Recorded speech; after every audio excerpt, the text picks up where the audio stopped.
Street politicians, baby. So how do y'all feel about politics now in America? How do y'all feel about it? I don't like it. I don't, it's too much, man. It's too much? It's unbalanced. What do you mean when you say unbalanced, Sean? You know, it's just a one-sided free-for-all when it comes to living. I would think that you would want it to be even, you know, for it to be a society that it has to have balance, and then to understand how to live long and do better when it comes to the emissions. So it's just, you know, it's really a little mess right now. It is. I mean, when you really look at it in a nutshell, you can talk a lot about all of this, and then the racial tension, and that's like, you know, it's like, wow, it's like, come on, man. I mean, what are we here for, you know? Right. That's kind of why I said it's too much. It's like, when you think about it, it gives you a headache, and it's almost like you see why people are off the grid, and some people are like, man, I don't even want to watch the news. Some of this stuff is really overbearing, you know, and it's like, it's non-stop. It's like, hey, this is Korea, it's a war. It's like, wait a minute, groceries.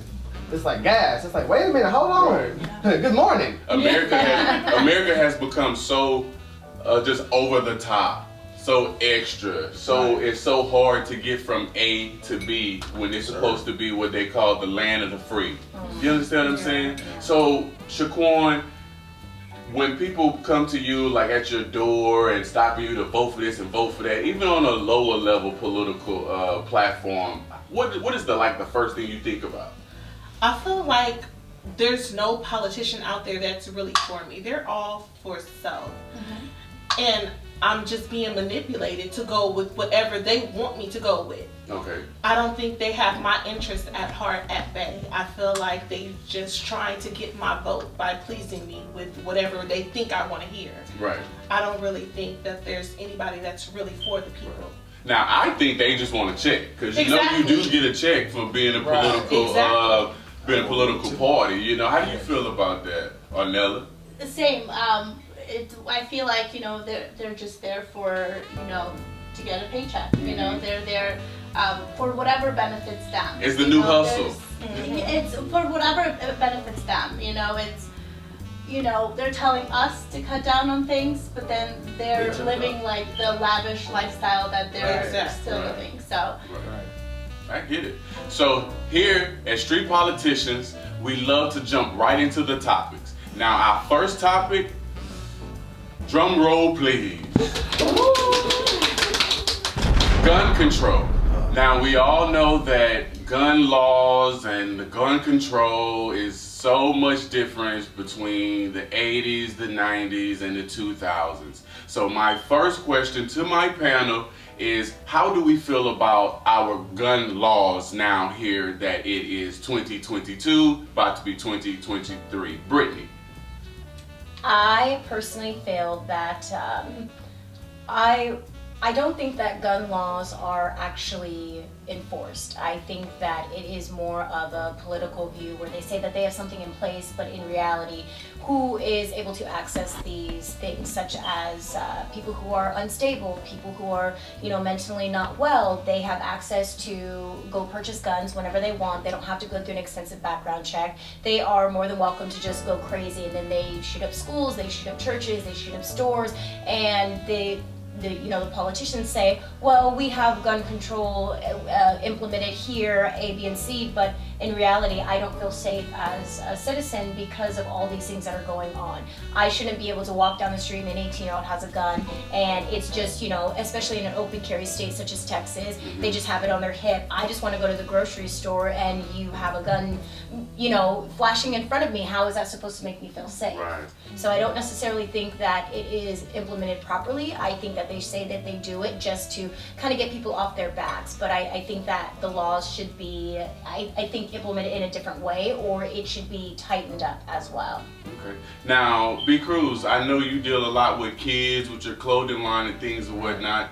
When you're around some of these kids, do you even hear like gun talk, gun play, like them taking it funny as a joke, like a new hobby, a thing to do? You know, and have you ever ran across a young kid carrying a gun, a pistol? You know, because my thing is, America, how are these kids getting guns? Because someone has to make them. Then you have to purchase them. I mean, are they just passing out guns like trick-or-treating candy out here or something to these little kids? So what do you think about that, Cruz? Hey, you know what? Being around the children and just the community, they play around with toy guns. Even toy guns, I'm like, okay, you guys are teaching them at an early age that they're very comfortable with them. Yes. You know, they point them, and it's the cops and the robbers, and some of these games that they're playing. You're ingraining them at a very early age, and they're okay with it because by the time they're 12 years old, they're gonna be okay with walking around with an AK-47 because when they were 6 years old and 3 years old, they had it right. Mm-hmm. So for me, it disturbs my whole spirit because I'm like, man, you're literally grooming, you know, the next killer. Yeah, Yeah. you know, and literally being able to just they're running around with them, they throwing them, they aiming them, you know, and it's like. This needs to be regulated. Even the toys, the manufacturing companies, they need to be some type of age limits. Like for example, like with video games, there's limited. Like for example, like mature, E for everyone. A lot of sports games are for everyone. Okay. They need to have the same thing with some toys. Okay. Now I know Ornella and Sean, you are two members on the panel that has kids. Do your kids even ask for toy guns, and do they want to play cops and robbers and shoot 'em up, bang, bang? Is that a thing for kids still? Because it was when I was growing up. Yes, unfortunately it is. You know, whenever the kids get to on a playground, they don't want to play on the playground. They play cops and robbers. And I was a little distraught, like, in the beginning, because I just was like, well, is this my kid initiating this? But all the other parents were on board with it. So sometimes I feel like, a lot of times what I do with kids is I don't put that much stress on it because I feel like if I put that much stress on it, then they're going to be like, oh wow, then it's a really bad thing. Mine are still little, so I'm kind of letting them just kind of be kids for now. It's games that they're learning in the playground. But as they grow up, you know, and they get older, I'll definitely take like a more of like sit down approach and teach about guns. And I'm glad you asked that question. As you know, that I'm a guard, armed guard, fully armed. They see me dressed, they see me all the time. Dad, are you a police officer? Yeah. No, I'm not a police officer. Boy, you dress like them. Are you a captain? I'm like, well, no, I'm not a captain. Yeah. They're like, does your gun shoot? Yeah, it does shoot. So, but the thing is that it's okay to teach your kids safety when it comes to guns, and don't let them be scared of them, because you never know in a dire need situation. You know what I mean? That's just you're right as a parent, and not just with anybody strange that you see, you know, stranger danger, things of that nature. So just say, and sorry to cut you off, brother, but at what age do you take your little daughter and your little son out and say, now here's a pistol, learn how to clean it, here's a safety, when to fire? It's different with every parent, I would think. You know what I mean? How if a person can afford a gun, right? Or if a person just going to like air gun places, paintball gun places, things of that nature, to let them understand about how to use it to be safety, and that it's all types of sort of ways how they look at that. You know what I mean? And you know, kids, you know, getting into a gun situation. I'm gonna give you a scenario of something that happened to me at a school. A kid came up to my child and said, "I'm gonna shoot you with my water gun." My son said, "Oh, you gonna shoot me with your water gun? I'm gonna shoot you with my dad's. He got a real gun." So when he said that, the teacher was like, "Okay," but we had a meeting. We talked. She wanted to ask questions. She got her answer, but that child should not be going around saying that, because you never know what answer you're gonna get when it comes to things of any introduction of a gun. Should have never said it on that right there, because you never know what the answer you're gonna get. You're right. So to the answer to that, man, it's just safety first. I got you. And then I'm sorry. Go ahead, Big Cruz. And then while we're on this topic, so for example, I was actually in Las Vegas when they had the mass shooting at the Mandalay Bay Hotel, right? So it was a music festival, and before you know it, it becomes a mass genocide damn near, and everybody is running for cover. So literally, like, they had the anniversary a couple weeks ago, but being in the city and every news channel now looks like CNN because it's like, whoa, what's going on here? Right. And then weeks later, everyone's like, Vegas strong, Vegas strong. And it's like, wait a minute, man, this actually happened. Right. You know, and at a Mandalay Bay resort hotel where there's families involved. So I'm talking about children, you know, it's people that they're relaxed, they're at their leisure, their guard is down. It's Las Vegas. Right. And now out of nowhere, it's an alarm situation, and people are scattering for their lives. Got you. I remember that. That's a good, man. That was horrible. Right. That was horrible. Well, America, you hear our topics on gun control. Please feel free to chime in, email us, DM us, hit us up, tell us your topics and your views. We would love to hear it. Now, this is Street Politicians, and we got more to talk about. So our next topic, drum roll please. Abortion. Oh, my stomach hurt. So abortion is a very, very popular topic right now, and to be honest, it's always been a very popular topic. Laws on abortion seems to always change here in America every few decades or so. So here's our views with Street Politicians. Now, abortions, for me, I feel that it should be a agreement between the two, if that is possible, because everybody's situation is different. I don't personally feel that if the woman has an opportunity to include the man in the decision, I definitely think that that man should be included in the decision. So, Arnella, you've had a child and you are married. Congratulations on that. How long now? Oh my gosh, married for 13 years. 13 years, clap it out. Arnella, hit the cup, Arnella, cheers up. So, abortion. So, if you would have asked me 7 years ago, I would have just been like, what woman would want to do this? Now, because I struggle to have kids, I went through 7 years of trying to have kids, infertility, treatments, IVF, failed one. So 7 years ago, I would have said, why? Like, I would just do anything. I would give anything in my life to have been that woman. Now that I have kids, I have 2 beautiful in vitro babies, I'm a little bit more calm about it, and I do understand that it is my body, my choice, so it should be that way. As Lance said, if the other partner wants to be involved and wants the child and the woman doesn't, then I think she had sex, she got pregnant. That's the consequence. Now, if the other parent wants that child, she should carry that child and just give all parental rights. Mm-hmm. I think that's what it should be. Because I have known dads that didn't have that. They wanted the kid and they didn't have the option because the woman just made that decision. So you're basically saying that instead of running to abortion being the first option, how about it be more so of giving up your parental rights? Yes. Or an adoption, maybe. Or if the other parent wants to take care of it. Right. But I think the issue, I think the issue with that is the fact that the woman would still have to carry the child. And if the woman didn't want to carry the child, for me, I'm pro-choice. So if you, just because I'm not going to get an abortion, if you feel that's what you need, I am supporting your choice because you know what's best for you. But I will be damned if somebody sits here and tells me what I can and cannot do with my body. I understand we made this decision to, have sex. Yes. I understand this could have been a consequence, etc. But if I'm choosing not to carry because, whatever reason, health issues, etc., then the person who would have been my partner, I know it's a little sad to say, but they don't really have a choice because I know what's best for me and my body. Yes. And there are differences where people women just go get abortions just to say, oh, I got an abortion, which I personally don't understand. I think it's very damaging to your body, that whole process.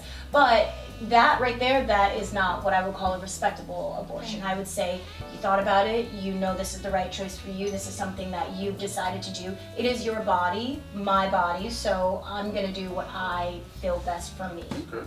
Personally, that's just Absolutely. yeah. Yeah, absolutely. Showing your views. Hey, your I kids. mean, I'm fair, man. I'm like, hey, it's your choice, your body. Okay. That's what we like to hear. I came from a woman, so it's like, hey. You better. You Yeah. have no other answer to that. Okay. Who's next? I am definitely pro-choice. It's your body, your choice, regardless of that interference of that man. It's you who has to go through that trial. So it's ultimately your choice, regardless of what any man has to say about it. Or policy. Policy.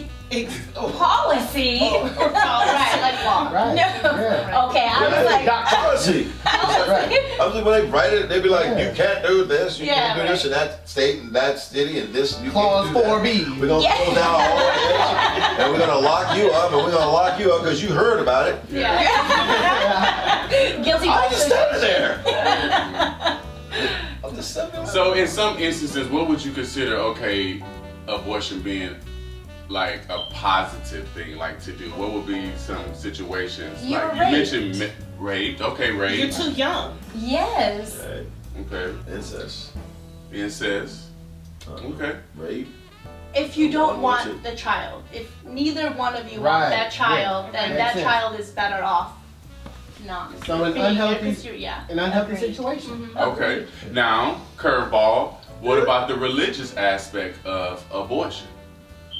It's I just look at it the same thing, the choice. But if it's whatever their religion that they practice, then they go by that, you know, and that's how I look at it. But it's still a woman's choice.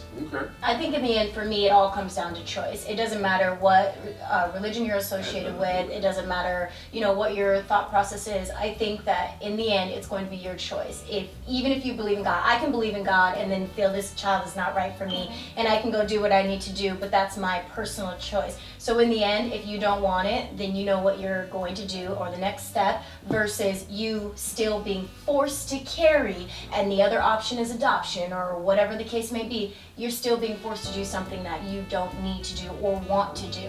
And yes, I understand safe sex, these practices. Yes, that should be practiced 100%. But again, if you have a child or you fall pregnant and you don't want the child, you should have that right to choose not to. Okay. Well, you heard it here first, America, with street politicians on our views on abortion. So please chime in, email, text, tell a friend. Y'all talk about it. Have your own little street politician party at your crib. But you just invite us. Please invite us. Invite I want to come. You see that? He wants to be there.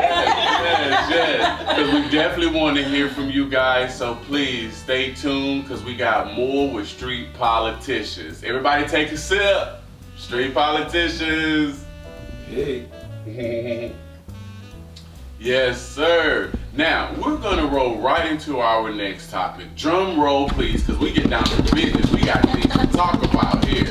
We talked a little bit about it in our last topic. Let's jump right into religious freedom. Oh, religious freedom. Now, you know that opens up a whole can of worms. Religion is not That's what you end up being. what it used to be. The Catholic Church has evolved in very many different ways. You got Baptists, you got Pentecostal, Kojic. Mormons. Need I say more? right. So, B. Cruz, religious freedom. Hey man, for real, it's like everybody do what fits you. I tell people what this is not a one size fits all world we live in. So what fits you, what makes sense, do it till you're satisfied, then do it some more. Until you satisfied, till you do it too much. All right. So I know you come from a different background. So what about your religious freedom beliefs? So I grew up Greek Orthodox, and it's just because I grew up that, it doesn't mean that, I'm going to continue practicing it. I feel like everybody should have the option to just practice whatever religion they want to. They should have the option to talk about it freely without imposing it on other people. Like, that's just, as long as you are respectfully, can have a conversation with someone about your beliefs, that's great. But as long as it's just respectfully done. Mm-hmm. Shaquan, you want to chime in here? My thoughts on religion. I grew up in a Christian household. Okay. So I know the concept of loving God, putting God first, but I ultimately think the construct of religion was to control people. Mm-hmm. So it has its good values, but Emphasize. But it has been so corrupted that it's to control people, thoughts, bodies. A business. I agree to that. become more about money than it is about the true love of God and people. Amen. Woo! She's getting ordained. Because if you were to say you were truly of God, you will be able to accept people regardless of their Yes. Amen. All right. Free? Yeah. It is Sunday. Give it to us, girl. That's right. Amen. Sean, come on, Sean. Hey, I ain't trying, I ain't shit. That's hard to follow. Don't get me started. We have an app now. Don't you dare. The cash app is open. That religion thing. It's the same thing, man. I just, whatever you practice, and pray and just always ask for forgiveness. You know what I mean? When you go through things in your life, and pray for others. Mm-hmm. So you think it's okay for just people to be able to switch up their religion and practice Well, I mean, different and things, then, try like we different said, at the end things? of the day, it's a choice that you already know within yourself, subconsciously and constantly on your mind, what your belief is and how you feel about it. So I just, it's hard to say something about on the other side that we don't know. Mhm. We So- read the Bible. But So my question to Brittany, what if you come from a family, your whole family is Kojic, and they just strong believers in Kojic, they really go by the bylaws, and then here you come, and you want to switch up the game, but your entire family has married into Kojic, it's a community, but you want to step outside the box and maybe try Catholic, Baptist, Buddhism, Well, how do you feel about that? Do you think that would affect your decision, or you would just want to move on with what you feel? Personally, I've actually gone through a situation like this because I grew up Mormon. So, Okay. surprise, surprise, a black Mormon. I know. Not here anymore. I'm just spiritual, not religious. my wallet over there. My wallet. Rolling, guys. Check. Oh my goodness. Hold So with that being said, I remember that growing up with my family, everybody believed in Mormonism, and that was just the way, that was the truth, that was the light. There was no other religion. If you believe that, you're completely wrong. Right. Well, at some point, I started to realize that the church and what they believed in and said didn't match the people that were inside of it. So it just kind of made me, it kind of made me realize that they are hypocrites and they're not practicing what they preach. And there was a lot of racism as well growing up in the church, which was unfortunate because God says love your neighbor as he loves you, correct? Right. Yeah. So why would you not love me because of a different shade of my skin from yours? So I just started to realize all of this, and then I ended up leaving the religion around 18. I was basically shunned from my family just because they believed in it so hard. And I didn't want to disappoint my parents, so I decided to try to inch my way back in. But I left because it didn't feel right anymore. Then I went back and I was like, well, it still doesn't feel right. So then I eventually ended up leaving for good, especially when I saw, the movement for BLM, and our church didn't support it. And then when I saw gay marriage, our church didn't support it. And it's like, these are people, these are human beings, and you're practicing to love them, to be kind to them, no matter what shape and size they come in, no matter what form, but yet you're still picking and choosing who you want to be good to and who you want to support. So for me, me, I just couldn't get behind it because you were being a hypocrite about what you were preaching. So to me, it didn't feel right. So I think it's important for everybody to, it always boils down to you. You have the choice to believe in what you want, believe in who you want, do what you want, do as you please, because how would you feel if you had an activity and somebody just said, you can't do that, just because they don't want you to? Right. How would that make you feel? Not good. So it boils down to choice. And I'm glad that I stuck to my guns because I did feel bad. I did kind of cower and like, oh, I'll get back into the church because my family and I don't want to look bad. But I didn't care because the church, for me, my experience was not a good fit for me personally. So I thank you so much. And it was tough because that's all I knew.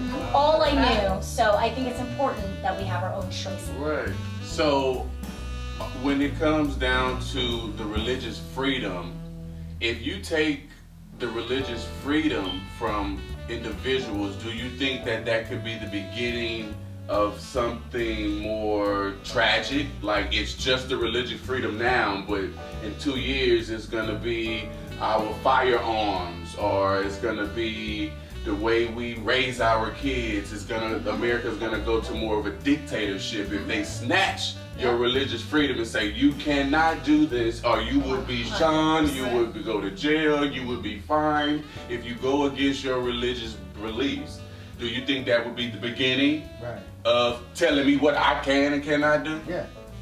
So first off, assalamu alaikum. There you go. No, I'm not Muslim, but for example, being around. You look Muslim. you do it real good, Hey, brother. Hey, so, we got bean pies in the back going for $5. Bean pies and newspapers coming soon. I got some. Street politicians.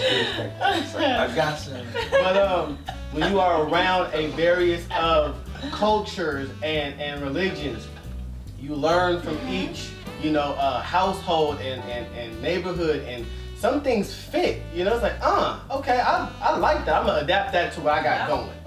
So for me, I'm a walking church. I'm always giving knowledge and game and ism, and it's one thing. Yeah, so it's one of the things where it's like, hey, for me, it's reach one, teach one. Let's pass this knowledge of earth on to the next generation. Okay. So yeah. Awesome. Well, there you go. You heard it from Salaikum Salam right here. Brother Cruz for president.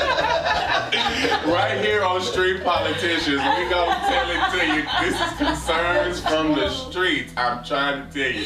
Please chime in on our last topic for our episode today, which is religious freedom. B. Cruz, appreciate you. Always. Nella, thank you for coming. Shaquan, thank you for coming. Sean, thank you for coming. And Brittany, thank you for coming. These are my panel friends of Street Politicians, and I'm your host, Lance Gardner.